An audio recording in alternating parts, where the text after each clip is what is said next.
Well guys, it would seem I am back to making a new video after about 2 months, shitposts aside. And yeah, I'm hoping to make videos more consistently now that I have this new editing software set up, because it is a hobby that I enjoy. Anyway, a few days ago, the Nintendo Direct happened, and overall it was just okay. That's about it. A very mid-showcase, you could say. I guess there were some big games, although there's not much that I'm personally interested in. We might as well just get right into it though. The first announcement of the Direct is the Super Mario Galaxy movie by the Minions Studio. I'm sure all the Facebook moms are cheering right now, but yeah, I don't give a single shit. What makes it even worse is that Black Jack is in that movie, and I can't fucking stand that guy. He's never been funny, and he will never be funny. If you think he's funny, you might just have a room temp IQ. Next, they announce a bundle of Super Mario Galaxy 1 and 2, and of course, because Nintendo wanted to Jew people out of every shekel, they decided to release Galaxy 2 in this bundle instead of the previous 3D games bundle. But yeah, dude, just emulate this shit. That's pretty easy to do if you spend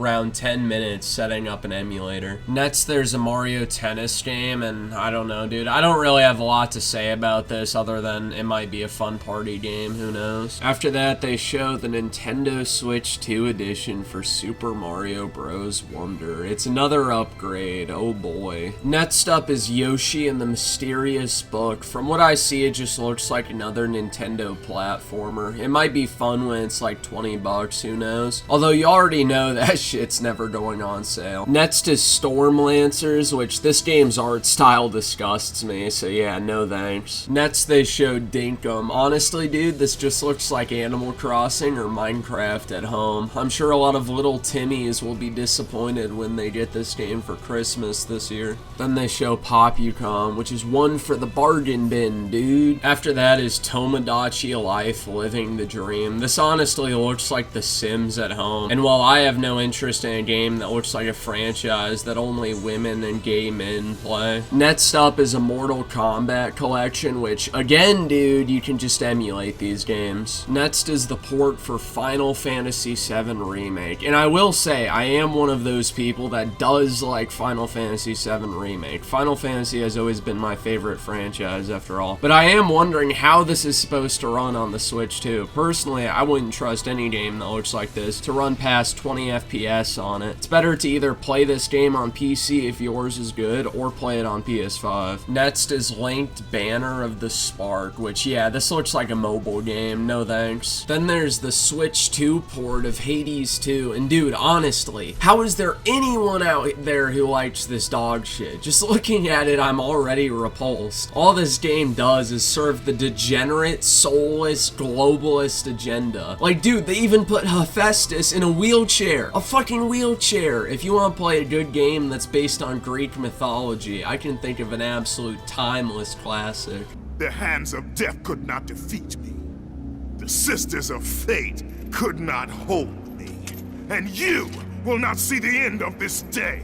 I will have my revenge! And yes, the new God of War games are dog shit. Cope and Seethe, Dilate even, Snoise. There's then Kirby Air Riders, which I would definitely be interested in this game on one condition, of course. Next is Hyrule Warriors Age of Imprisonment. I personally enjoyed both Breath of the Wild and Tears of the Kingdom quite a bit, but I can't really say I care about this. I've never been a fan of Dynasty Warriors or Dynasty Warriors likes, except Drakengard 3, of course. So yeah, I'll likely pass on this, just like with the first game. Then there's Dragon Quest VII Reimagined, and dude, the first thought that pops into my head is, bro, what the fuck are these character designs? I know it's not just a Dragon Quest thing, because Dragon Quest XI, for example, had appealing character designs, but it also doesn't have the charm of a game like Final Fantasy IX. These characters just look ugly. But who knows, dude, maybe the actual game is good, but I can't help but but be turned off by how the characters look. There's then the Virtual Boy, which, I don't know, I guess there's Nintendo VR or some shit like that. I don't really care though. Next up is Fatal Frame 2 Remake, which this game definitely has some good sights if you know what I mean. But yeah, you could just emulate the original because honestly, dude, the original version of most of these horror games is better. Unless it's RE1 Remake, which that game is just objectively better than the original Resident Evil if you ask me. Then there's a bunch of headlines, which yeah, dude, no one cares about these, so let's just move on. Then there's Metroid Prime 4. Now, I'm not a Metroid fan at all, and I've only ever played a bit of the original game, but it does look somewhat interesting. With that being said, you can see that the game has open world sections, and I just don't understand why every game now has to have a fucking open world. Games can be linear, and from personal experience, I think games are typically better when they're linear. Also, this game has been in development hell for years, and contrary to that one Miyamoto quote that Redditors love to bring up all the time, no, games that are in development for ages don't typically turn out good. But who knows, dude, maybe there's somewhat of a chance that the game will turn out good, and the color scheme does tickle my tism also. After Metroid, they reveal some DLC for Donkey Kong Bonanza, and because I'm late on this video, you can already see that it wasn't received that well. So I guess this is just some quick nostalgia bait DLC. Anyway, moving on. Next is Pokemon Pokopia. I don't even think it needs to be said that Pokemon hasn't been good in a long time. The last game I liked in this franchise was Omega Ruby and Alpha Sapphire, and that was over 10 years ago. And if I wanted to play Stardew Valley, I'd just play that instead, not whatever garbage Game Freak pumps out this year. Also, do I have to mention that the character in this game looks fucking horrifying? I know Game Freak doesn't have the best designs these days, but still. After this is another Pokemon game, which is Pokemon Legends ZA. Obviously, I just said how Pokemon has been junk for over a decade, so there's not a lot to say about this. Although the first Legends game is trash, and I will never understand the shilling for that dog shit. But what I can say a lot about is the fact that they're announcing DLC before the game is even released. I guess Nintendo has Goldberg McSheckelstein working there, because holy shit, man. I may like Raichu, but no Jedediah. I will not be buying this game. Like, honestly, this DLC would make PPP from Kino Casino go, whoa, buddy. Whoa, buddy. Then there's Danganronpa 2x2. This shit looks repulsive. I don't really have much else to say. They also announced that Dynasty Warriors Origins is getting a Switch 2 port. I guess that's fine, although I've said before that I don't care about Dynasty Warriors. And of course, I have to shill for my queen again. You should absolutely play Drakengard 3. Then there's Monster Hunter Stories 3. I've never played the Stories games, but I guess people like them. I mean, I don't know. I don't really care that much. There's also a bunch of headlines, which I'm gonna skip these. The second to last game shown is RE9. I honestly have no clue how this is gonna run on the Switch 2, or who would buy it on the Switch 2, but maybe somehow it won't run like complete shit. Also, I have to mention that I'm sick of the toxic positive hype cycle around these new Resident Evil games. These games are a guilty pleasure for me, but I'm not gonna run to their defense like they're a real fucking person and be like, no, you motherfucker, you stupid motherfucker, you cannot criticize my slop. No one cares, Spurg. And on that note, go check out Latina Parfait's video on this game, because him ripping the game apart is entertaining. And you can say, dude, but my toxic negativity. I don't care. I'd rather see someone shit on something I'd probably enjoy because it's a product, and at the end of the day, consumerism is not very important, or at all. And then there's Fire Emblem Fortune's Weave, and I don't know, maybe that's cool for all the Fire Emblem fans, but I don't really care about this franchise, so yeah, I don't really give a shit. Anyway, dude, that's the end of the video, so hopefully you enjoyed, although this one was definitely more sloppish than some of my other slop. Anyway, bye. Either subscribe, donate, or get the fuck out.